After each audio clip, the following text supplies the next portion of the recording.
Welcome to week 6. Your interview window is now open for your mock interviews. And this week, everything that you have been building actually becomes something that you use. 3 things are happening. You are reading about interviewing, the preparation, the execution, the follow-up. You are recording an elevator pitch as a warm-up for your real interview. And you are submitting your revised resume, the version that you are also going to send to your interviewer the day before you meet. So let's talk about what this week is really about. Chapter 14 covers interviewing, how to prepare, how to perform, and what to do after the conversation ends.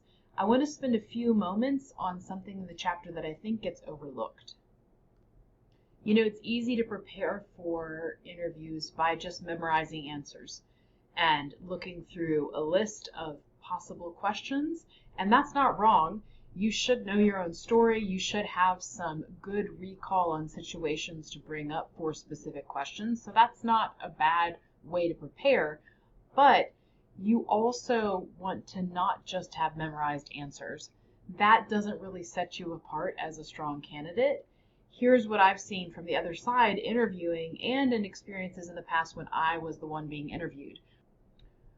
The candidates who stand out are the ones who make the interview feel like a conversation, not a performance, not a recital of everything that they know, but a conversation between 2 professionals who are figuring out if this is a good match. And that requires a preparation of a different kind, not just what you're going to say, but knowing enough about the role and the organization that you can engage with what the interviewer asks. Ask a question that shows you really read the job posting. Reference something specific about the company that you found out during your research, connecting your experience to an actual problem, not just a generic version of the role. The other thing that Chapter 14 covers that people underestimate is behavioral questions. The questions that start with, tell me about a time when, these are not trivia. These are structured attempts to understand how you actually think and act under pressure, in conflict, or when things go wrong.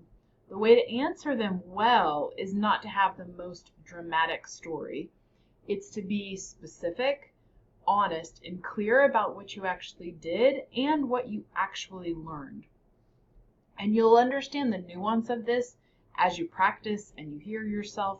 You don't want to tell some horrible, awful thing and make yourself look bad, but talking through a time where you learned something from maybe not doing it the way you would do now and how you reached that conclusion is a really helpful story and shows the person that you really thought through your method of growth in the work environment. And then there is the follow-up. So most candidates send a thank you email that says something of thank you for meeting with me. I really enjoyed our conversation. And that is better than nothing for sure. But a strong follow-up email is going to reference something specific from the interview. A question that stuck with you, something the interviewer said that added to your thinking, one more reason why you might be the right person for that role. That email is another chance for you to do something that is memorable.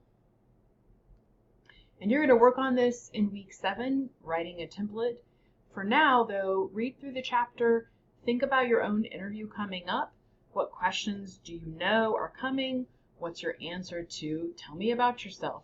That's exactly what the elevator pitch this week is for. So the discussion forum this week is going to be using ScreenPal, and you are going to record your own elevator pitch. And that question, tell me about yourself. It can sound like an easy question, but most people either ramble or undersell themselves. And this is your chance to practice before it counts in that mock interview. So your pitch is going to cover 4 things: who you are, what you bring, where you're headed, and a confident close or call to action. Cover those 4 things in 2 to 3 minutes. It might be even less than that. Look at the camera, dress appropriately as if you were showing up to an interview, you're practicing for the interview. And since most of our interviews are going to be virtual, this is a great way to practice how you come across on the screen. I also want you to notice there's a lot of things here, resources for you to look at. There's videos on how to prepare for an interview. There's links that have questions that get asked. There is a great short video on how to do a perfect personal pitch, kind of walking you through easy steps of how to organize that. And then the last thing that you're going to be working on is the resume assignment. So this is your revised resume and a reflection on that feedback process. So you've now heard from 3 sources. You've used AI, you've had another human review your resume, and then I have given you feedback in the module when you first turned it in.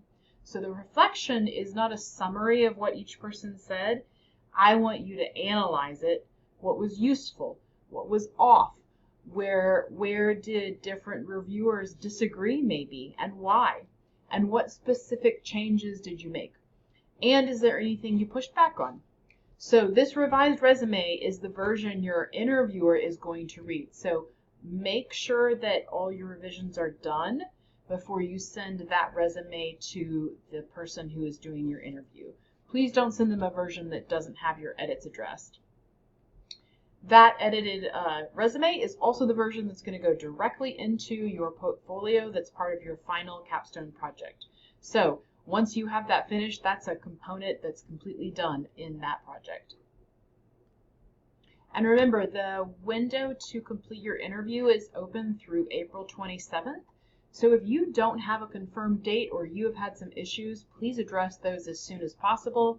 If you're not hearing back, please reach out to me so we can address this before the due date, not after. And remember, the day before your interview, email your interviewer your job posting and double check it that it matches your revised resume and your cover letter.